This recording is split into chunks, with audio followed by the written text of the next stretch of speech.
presentación estará a cargo del doctor Jaime Lozano Alcázar desde la Ciudad de México. Se trata de complicaciones oculares de la diabetes mellitus. Les comento que el doctor Lozano es médico oftalmólogo certificado por el Consejo Mexicano de Oftalmología, miembro de la Academia Mexicana de Cirugía, del Consejo Mexicano de Oftalmología y de la Sociedad Mexicana de Oftalmología. Además, es miembro de algunas sociedades médicas internacionales. Los invito a ver la plática. Es un gusto tener la oportunidad de participar en este proyecto y todavía se incrementa el gusto al compartir los temas de la especialidad con el doctor Trabulsi.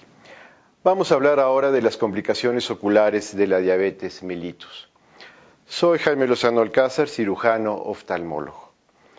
Todos sabemos ya que la diabetes es todo un problema de salud y que se está incrementando. Se calcula que actualmente en el mundo hay 1.000 millones de personas en sobrepeso y de estos 300 millones más son obesos. El problema de la obesidad y la diabetes pues es algo que se ha destacado en los últimos tiempos. Sabemos que actualmente en México más del 50% de la población de adultos y casi un tercio de los niños tiene sobrepeso y obesidad. En 2010 había de 8 a 14 millones de mexicanos mayores de 35 años francamente obesos. Se calcula que para el 2030 habrá 26 millones de hombres y 32 millones de mujeres serán obesos. La relación entonces con la diabetes es obvia. En la última década la prevalencia de la diabetes se duplicó. Se calcula que el 33% de los niños nacidos apenas hace 13 años, en el 2000, desarrollarán diabetes durante su vida. Esto es todo un drama no solo para el paciente diabético, sino en los aspectos de epidemiología y de medicina de la comunidad. En los Estados Unidos, actualmente hay 5,5 millones de pacientes con retinopatía diabética. Se calcula que para el año 2050 serán 16 millones. Otro problema también será el incremento en las cataratas, que irá al 235%.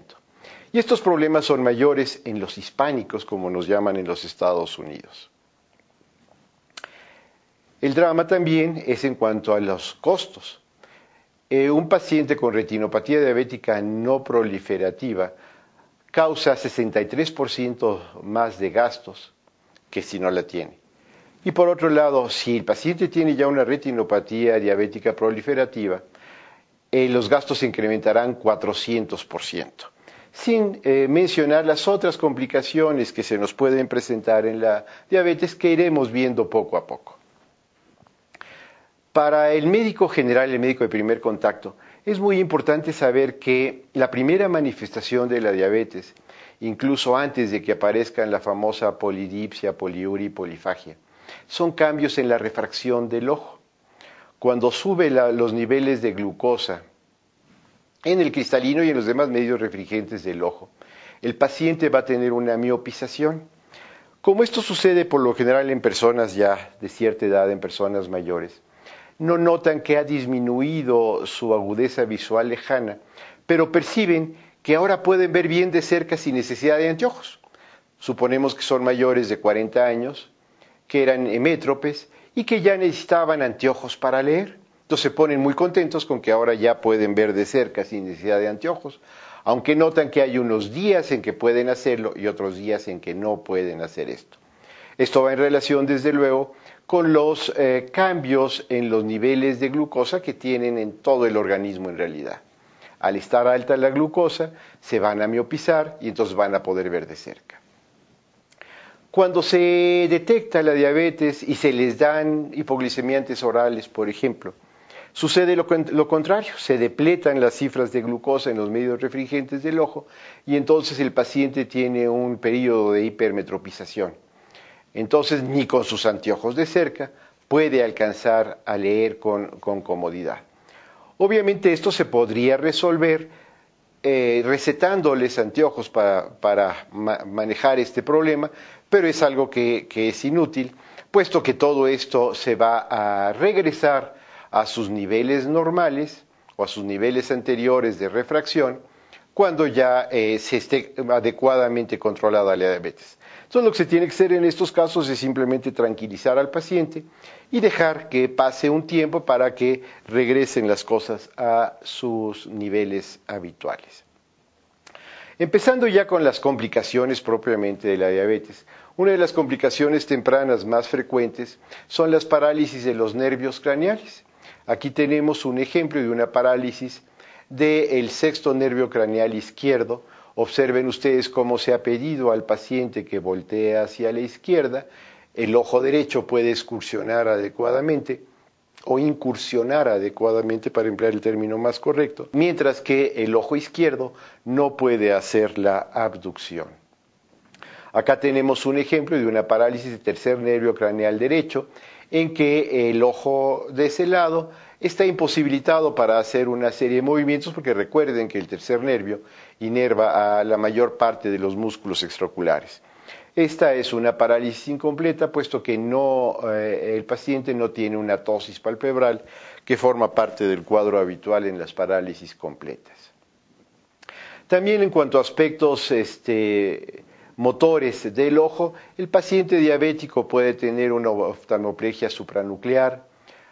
Pueden también tener como otra manifestación más o menos temprana en cuanto a complicación de la diabetes la parálisis facial, una parálisis facial común y corriente, la parálisis de Bell, una parálisis periférica, en que va a haber problemas para cerrar la hendidura palpebral del lado afectado y va a haber desviación de la boca, como es clásico el cuadro. Y también se puede encontrar en el paciente diabético la pupila de Argyll-Robertson, que antes se describía como característica de la sífilis terciaria y que actualmente se ve con mucho mayor frecuencia en el diabético.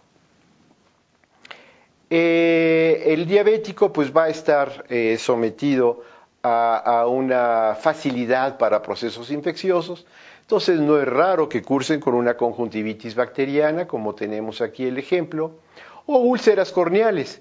Aquí no sé qué tanto se alcance a ver bien en la diapositiva, pero se trata de una úlcera herpética. Claro que podrán tener úlceras bacterianas o úlceras micóticas. La secreción lagrimal también se va a afectar en el paciente diabético y va a tener además alteraciones en los epitelios, en el epitelio de la córnea concretamente. Entonces pueden tener un síndrome de disfunción lagrimal que llegan a cursar con una queratitis filamentosa, como tenemos en este ejemplo, en que vean ustedes esas formaciones blancas que están una en parte del área de la pupila y otra en la parte más abajo de la córnea, pues que son filamentos y que dan la característica de esta queratitis filamentosa. El paciente diabético también va a estar sujeto con frecuencia a tener problemas inflamatorios de la uvea, uveitis anteriores, básicamente, que podrán ser agudas, crónicas, granulomatosas, en fin, dependiendo del problema que esté presentando este paciente, y que se van a caracterizar, entre otras cosas, por la aparición de precipitados retoqueráticos, que es esa formación triangular que podemos ver en esta diapositiva, que en esto sería clásica de una uveitis granulomatosa. Se discute mucho si existe una mayor frecuencia de glaucoma en los pacientes diabéticos o no. Según un estudio, el de Blue Mountains, que se hizo en Australia, encontraron que había una relación entre diabetes y glaucoma. Sin embargo, otro estudio también multitudinario, el de Baltimore, no encontró esa relación. Es algo entonces que se presenta a discusión. La frecuencia en que el diabético presenta glaucoma de ángulo abierto básicamente. Lo que sí no hay discusión que es una complicación tardía del paciente diabético es el glaucoma neovascular, como vemos en esta diapositiva. Va a ser consecuencia de la retinopatía diabética proliferativa. Si el paciente primero va a tener esos problemas en el segmento posterior en la retina y después van a migrar los angiogénicos hacia el segmento anterior, van a provocar la formación de nuevos vasos y esto nos va a dar entonces un glaucoma neovascular que va a acabar de echar a perder la visión del paciente diabético, que ya de por sí, desde luego, en este caso estaría muy deteriorada por la propia retinopatía proliferativa. Quise poner aparte este ejemplo de un problema infeccioso en el paciente diabético porque es mucho menos común que los ejemplos anteriores. Aquí tenemos un caso poco frecuente de mucormicosis orbitaria y que es una complicación infecciosa de los diabéticos mal manejados, mal compensados. Como un dato curioso, el paciente en coma diabético va a tener una hipotensión ocular profunda. Otra complicación que llegan a tener los diabéticos, relativamente frecuente, es la catarata metabólica. Una catarata que tiene ciertas características topográficas y de evolución muy rápida, que va a presentarse básicamente en los diabéticos de tipo 1 que están mal controlados. Lo que se ve con mucho más frecuencia en el diabético es la catarata senil diabética.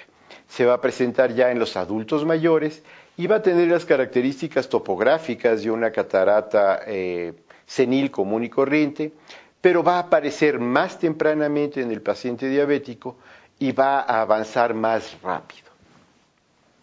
El tratamiento, desde luego, en estos casos, pues va a ser quirúrgico, la cirugía de la catarata. Les decía que ya se conoce bien la catarata metabólica, la catarata diabética propiamente dicho, y se conoce ya el metabolismo fisiopatogénico de esta. Se dice que uno de los principales factores para que se desarrolle esta catarata metabólica va a ser la acción de la aldosa reductasa, que entra en funcionamiento cuando la enzima encargada de la glucólisis anaeróbica, que es la principal vía de metabolismo de la glucosa. Estamos usando ahorita el ejemplo del cristalino. Entonces, cuando se satura esa hexoquinasa, va a actuar la aldosa reductasa y va a desviar el metabolismo de la glucosa hacia la ruta del sorbitol. Este alcohol se va a depositar en las células y va a ejercer una fuerte atracción osmótica, de tal manera que hace que las células se hinchen y se revienten. Entonces esto nos va a dar una serie de opacidades en la corteza del cristalino que se conoce como catarata en copos de nieve. Desde luego el sorbitol no es el único culpable de este daño celular. Intervienen otra serie de factores como los productos avanzados productos finales de la glicosilación avanzada, especies reactivas al oxígeno, etcétera, que están en esta pues simplemente esbozados en esta encrucijada metabólica y que todo esto nos va a dar un daño celular, que por un lado se podría manifestar entonces en la catarata, pero que también nos va a explicar por qué se destruyen los pericitos de los capilares de la retina, o del riñón también, o de cualquier otra parte del organismo. Pero ya ahorita estamos entrando propiamente a la retinopatía diabética. Entonces estos pericitos en la pared de los capilares de la retina van a destruirse, se va a debilitar la pared y van a aparecer microaneurismas, que eso es la primera manifestación clásica de una retinopatía diabética. El daño no solo ocurre ahí, también la membrana basal de estos mismos capilares va a estar alterada. Los leucocitos van a tener una menor facilidad en cuanto a movilidad, van a tener leucostasis. Los eritrocitos no van a poderse deformar como habitualmente lo hacen. Las plaquetas van a tener una mayor adhesividad. Y todo eso hace entonces que tengamos pequeños fenómenos microtrombóticos en los capilares, por decirlo de alguna manera, y esto va a hacer que la retina sufra hipoxia. Esta retina hipóxica va a darnos entonces todas las características iniciales de una retinopatía diabética. Generalmente la retinopatía diabética se va a presentar después de los 5 años en que se ha diagnosticado la diabetes. no en que el paciente se ha dado cuenta. Hay veces que el problema diabético data de muchos años antes de que el paciente se dé cuenta. A veces incluso se puede hacer el diagnóstico de diabetes simplemente al ver el fondo de ojo y ver que ya tiene cambios de retinopatía. Hacia los 5 a 10 años, más o menos el 27% de los diabéticos van a tener ya datos de retinopatía y el porcentaje se eleva de 70 a 90% en aquellos diabéticos que ya tienen más de 10 años de serlo. Cuando ya ha estado un tanto hipóxica la retina, empieza a liberar factores angiogénicos. Existen varios que se han involucrado en este proceso. El más importante o el más estudiado, el que se piensa que tiene mayor importancia para este cuadro, es el VEGF, como se conoce en inglés, el factor de crecimiento vascular endotelial, que tiene diferentes isoformas según el número de aminoácidos que tiene la molécula, y aparentemente lo que se cree que es la forma más activa es la 165. Pero no solo ese es el único angiogénico. Existen, por ejemplo, la eritropoyetina, un factor semejante a la insulina, el EGF que está ahí marcado, un factor liberado por los hepatocitos, angiopoietina, y un factor relacionado con las plaquetas. Todo esto va a provocar, en transcurso del tiempo, que se desarrolle una segunda fase de la retinopatía, que es la retinopatía proliferativa. Actualmente existe una tendencia a hacer clasificaciones de muchos cuadros clínicos y desde luego no podía faltar en la retinopatía diabética. La clasificación más utilizada en el mundo es esta, emitida por el grupo de estudio de la retinopatía diabética temprana, y que nos divide entonces la retinopatía en una fase ausente y después ya en una retinopatía diabética no proliferativa, que también se le puede llamar retinopatía de fondo, que va ascendiendo en su grado de severidad, de leve, moderada, severa, muy severa, etc. Y después aparecen ya vasos de neoformación y entonces le llamamos retinopatía diabética proliferativa con o sin características de alto riesgo. Un proceso que puede presentarse en cualquier fase básicamente es el edema macular diabético clínicamente significativo, que nos va a provocar en un momento dado una disminución importante de la visión, aun cuando no se tuviera una retinopatía diabética muy avanzada. Esta diapositiva nos sirve simplemente para recordarles cómo es el aspecto de un fondo de ojo normal. Pueden ustedes ver ahí la papila, la emergencia de los vasos, las arteriolas, las vénulas, el área macular. Ya contrasta con esta diapositiva en que empiezan los datos de una retinopatía diabética no proliferativa.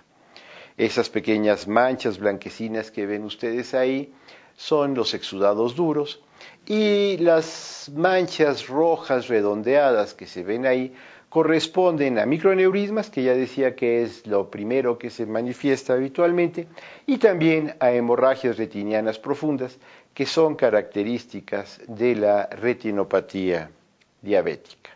Aquí tenemos ya un caso más avanzado, con una mayor cantidad de exudados y de hemorragias. Y tenemos acá otro caso todavía más abigarrado, en que hay una mayor cantidad de exudados, hemorragias más grandes. Y pues todavía es más manifiesto el problema. Obviamente aquí la visión de este paciente ya está deteriorada y está muy comprometido el pronóstico visual que tienen estos pacientes. En esta diapositiva vemos otro tipo de hemorragia que también se puede presentar en el diabético, que es una hemorragia prerretiniana, y es esa mancha roja que se alcanza a ver entre la papila y la mácula. Podemos encontrar aquí también algunos exudados duros que ustedes ven como esas manchas blanquecinas que están hacia el lado temporal del área macular, algunas hemorragias también profundas. Y en la diapositiva original se alcanza a ver ya la formación de vasos nuevos en la papila. No sé realmente en esta transmisión qué tanto se puedan apreciar, pero aquí tenemos otro paciente que tenemos ya una hemorragia también subhialoidea o prerretiniana, como quieran llamarla, mucho más grande, que nos impide ver el fondo de ojo, prácticamente. Un estudio que se puede hacer para valorar mejor al paciente con retinopatía diabética es la angiofluoresceína de retina. Aquí tenemos una fluorangiografía totalmente normal que sirve para tener como referencia, y aquí en estas imágenes ya tenemos los datos que se ven en el fondo de ojo, en el estudio de fondo de ojo que vemos en la parte superior con exudados, y vemos en la parte inferior dos de las fotografías que se toman mientras está circulando la fluoresceína por la vasculatura de la retina. Esto nos va a permitir entonces detectar mejor los daños que está teniendo la retinopatía. Incluso se puede utilizar para precisar cuándo es el momento de iniciar ya un tratamiento con láser para la retinopatía diabética. Vemos aquí estos ejemplos que pues nos hacen manifiesto el problema. Otro problema que tienen los diabéticos son las hemorragias en vitro. Aquí se pueden estudiar por medio de una ultrasonografía ocular que se ve en la imagen, una ultrasonografía tipo B, en que se ve cómo está ocupada la cámara vítrea con ecos que nos presentan que hay una hemorragia ahí. En la parte inferior tenemos nuevamente una hemorragia subhialoidea que se manifiesta por ese nivel que tiene la sangre ahí, y otros cambios en la imagen siguiente. Si tenemos sospechas o ya tenemos datos de que el paciente tiene un edema macular, podemos complementar el estudio con esta imagen que es una tomografía óptica coherente y que es pues prácticamente una rebanada de la retina. Se ven las capas de la retina como se podrían ver en un corte histológico. Es entonces un estudio que nos permite hacer un muy buen examen del área macular. El tratamiento clásico para la retinopatía diabética va a ser la fotocoagulación, que se puede hacer focalizada en aquellos casos en que se aprecian dónde son las zonas de filtración, o incluso en el área paramacular, macular misma se puede hacer. Se hace en rejilla en el área macular cuando tenemos un edema macular difuso, y lo que se utiliza más desde luego es la fotocoagulación panretiniana, como tenemos aquí en este ejemplo, en que se va a destruir la retina periférica para que deje de liberar angiogénicos que nos estén aumentando la proliferación de vasos.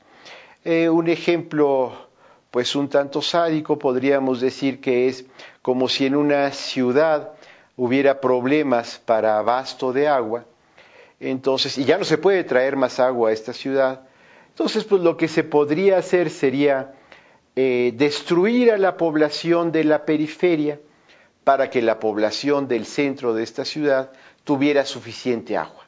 Es más o menos el principio. Entonces aquí lo que se hace es destruir la retina periférica para que más tiempo perdure el funcionamiento adecuado del área macular y el área cercana a la mácula, que son las partes más importantes de la retina. Desafortunadamente, en este caso que ilustro aquí, pues ya había una vascularización nueva, muy avanzada. Eso se debía de haber hecho con anticipación. Aquí tenemos unos ejemplos de cómo se ven los efectos de la panfotocoagulación, tanto directamente en el fondo de ojo como en la fluorangiografía. Hay veces que el diabético que ya tiene daños más avanzados necesita ser sometido a una vitrectomía, en que se va a retirar el vitro y se va a sustituir para remediar el problema. Las indicaciones principales serían un edema macular, sobre todo una hemorragia vítrea, una retinopatía diabética proliferativa muy activa, si hay tracciones de la retina, que otro de los problemas que deja ciego al paciente con retinopatía son los desprendimientos ocasionados por tracciones del vitrio sobre la retina. El vitrio se va a poder entonces sustituir por aire o por gases o por líquidos pesados, en fin, según las situaciones que tenga la retina y también el gusto del cirujano. Un coadyuvante importante para la fotocoagulación, que puede ser como un tratamiento paralelo o puede ser antes o después de la fotocoagulación, incluso sustituirlo, actualmente lo constituye la inyección intravítrea de anticuerpos monoclonales. De los que más se usan es el ranibizumab o el pegaptanib o el bevacizumab, que van a inhibir la acción de estos angiogénicos, del VEGF básicamente, pero se pueden también utilizar esteroides como la anacortave, la triamcinolona, la fosinolona, la dexametasona, para manejar el edema macular diabético. Desde luego, lo mejor que se puede hacer para la retinopatía diabética es el prevenirla, y eso va a ser con un estricto control metabólico, no solo de la glucosa, sino también de los lípidos, colesterol, triglicéridos, etcétera, de la hipertensión arterial que con frecuencia lleva también el paciente, y como ya decía, lo que está dando efecto actualmente son esos anticuerpos monoclonales específicos para tratamiento del factor de crecimiento vascular endotelial. Otros medicamentos como que se han tratado de evitar la formación del sorbitol con el sorbinil, el Tolrestat, la inhibición de los productos finales de la glicosilación avanzada, bloquear la proteína quinasa, productos sensibles a la oxidación, etcétera, no han dado realmente resultado y tampoco se ha tenido evidencia de que sea útil la administración de aspirina o de antiagregantes plaquetarios. El problema de la diabetes no solo se va a concretar al individuo que la padece, sino que las madres diabéticas pueden tener productos con problemas importantes. Entonces se ha descrito que la diabetes puede provocar en el recién nacido cataratas, colobomas uveales, atrofia óptica, nistagmus, estrabismo, hipertelorismo. Lo importante entonces aquí es dar una prevención adecuada de la retinopatía diabética. La prevención va a ser desde luego la detección oportuna de la diabetes y el control metabólico adecuado, tanto de la glucosa como de los lípidos, en fin, de todas las alteraciones que va teniendo el diabético. Es importante hacer una detección temprana de las complicaciones, especialmente de las tardías, que son las más graves. Entonces, todo esto cae realmente dentro del área de responsabilidad del médico tratante, del médico de primer contacto. Es importante que se haga una valoración del fondo de ojo en cuanto a la retinopatía diabética, por lo menos cada año desde que se hace el diagnóstico de la diabetes. Ya que va empezando la retinopatía, conviene hacerlo cada 6 meses. Entonces, el médico tratante, si es capaz de hacer una buena oftalmoscopía, simplemente aunque sea para saber diagnosticar que algo anda mal, él debe hacerlo. Si él no tiene los elementos o no se siente capacitado para hacer un estudio de fondo de ojo, es importante que se refiera al oftalmólogo para que vaya haciendo ese control y en un momento dado maneje oportunamente la retinopatía diabética, llegando a la fotocoagulación o el tratamiento que esté indicado en cada uno de ellos. Esto desafortunadamente es algo que sucede en todos los países del mundo, que no se hace una buena prevención de la retinopatía diabética. Según un estudio publicado hace unos años, solamente del 34 al 65% de diabéticos reciben una buena atención profiláctica en los Estados Unidos. Entonces, en otros países seguramente el porcentaje es mucho mayor. Entonces, quiero terminar simplemente con exhortarlos a que hagan esa buena prevención. Para evitar la retinopatía diabética se debe hacer ese estudio de fondo de ojo con la periodicidad adecuada según la etapa de evolución del problema. De esta manera podremos entonces evitar que la tragedia de la diabetes sea menos dañina para quien la padece.